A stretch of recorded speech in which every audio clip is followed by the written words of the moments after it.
Imagine कीजिए कि आप एक दिन सो के उठे और सडनली पेट्रोल महंगा हो गया, फॉरेन प्रोडक्ट्स महंगे हो गए, स्टॉक मार्केट रेड हो गया और आपका पैसा पहले से कम पावरफुल हो गया। और रीज़न क्या है? इंडियन रुपीस इसका सबसे बड़ा रीज़न है। पिछले कुछ टाइम से रुपीस लगातार वीक होता जा रहा है, लेकिन शॉकिंग बात यह है कि मोस्ट इंडियंस को अभी तक समझ ही नहीं आ रहा कि इसकी रियल इम्पैक्ट क्या होगा। हिस्ट्री में जब भी किसी कंट्री की करेंसी वीक हुई है, इसका effect middle class, businesses, investment सब पर हुआ है। तो क्या इंडिया किसी फाइनेंशियल डेंजर की तरफ जा रहा है? क्या $1 की वैल्यू 100 रुपीज़ या उससे भी ज़्यादा होने की पॉसिबिलिटी है? आज हम बात करेंगे इंडियन रुपीज़ की रियलिटी, जिसके बारे में बहुत कम लोग बात कर रहे हैं।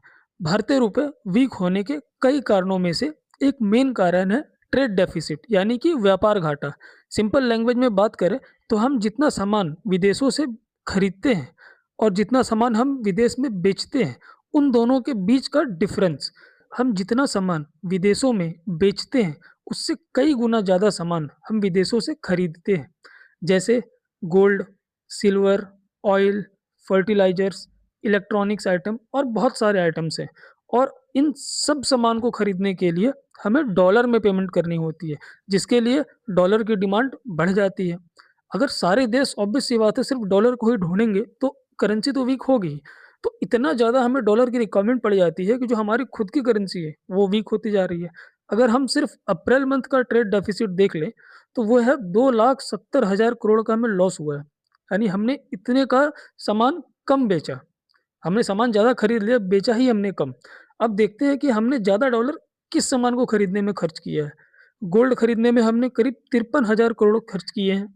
पेट्रोलियम एंड गैस में हमने करीब 1,70,000 करोड़ खर्च किए हैं। ये 2 खर्चे हमारे सबसे बड़े खर्चे हैं। जबकि स्ट्रेट ऑफ हॉर्मुज़ बंद होने की वजह से पेट्रोलियम प्रोडक्ट लास्ट ईयर के कंपैरिज़न में हम कम खरीदे हैं।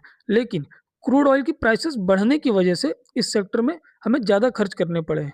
इससे एक बात तो समझ में आ गई कि अगर रुपीस को स्टेबल करना है तो हमें ट्रेड डेफिसिट यानी कि व्यापार घाटा में सुधार करना होगा। तो ये तो हो गया एक कारण रुपीस वीक होने का। और जो दूसरा बहुत बड़ा कारण है वो है ग्लोबल सिचुएशन।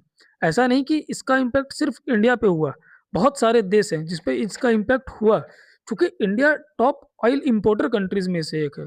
हमारी कंजम्पशन इतनी है पेट्रोलियम एंड गैस की, हम 2 तरीके से नुकसान हो रहा है। क्रूड ऑयल के दाम जहाँ 80 से $90 प्रति बैरल मिल रहे थे, वही दाम अब ग्लोबल टेंशन की वजह से बढ़ के 100 से $120 प्रति बैरल हो गए हैं।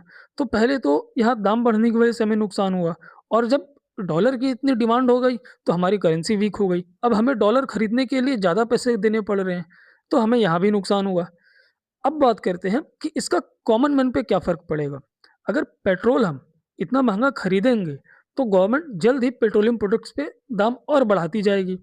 और आपको पता ही है कि जब पेट्रोलियम प्रोडक्ट्स के दाम बढ़ते हैं, तो इसका इम्पैक्ट पूरा इकोनॉमी की सप्लाई चेन पे पड़ता है। इससे महँगाई के चांसेस बहुत ज़्यादा बढ़ जाते हैं। जो प्रोडक्ट आज आप ₹100 में खरीद रहे हैं, पेट्रोल के दाम बढ़ने के बाद उसकी मैन्युफैक्चरिंग कॉस्ट, ट्रांसपोर्टेशन कॉस्ट सब बढ़ जाएगा। और वही दाम बढ़ने की वजह से आपको वही ₹100 का प्रोडक्ट आज 100 या ₹120 में मिलने लगेगा। अब बात करते हैं कि इसका स्टॉक मार्केट पे क्या इम्पैक्ट होगा। तो दोस्तों, करंट सिचुएशन को अगर हम देखें, तो जिस प्रकार से ग्लोबल टेंशन, डोनाल्ड ट्रम्प जी का एग्रेसिव स्टेटमेंट और वार की सिचुएशन बनी हुई है, उससे मार्केट काफ़ी अनसर्टेनिटी के मूड में है। किसी को कुछ नहीं पता है, सब वेट एंड वॉच के मूड में है। तो जो फॉरेन इन्वेस्टर्स हैं, वो भी डरे हुए हैं कि भाई अपना पैसा कहाँ लगाएँ? चारों तरफ उन्हें अनसर्टेनिटी दिख रही है। तो ऐसे माहौल में जो सबसे सेफ इन्वेस्टमेंट उन्हें दिख रहा है, वो है यूएस बॉन्ड।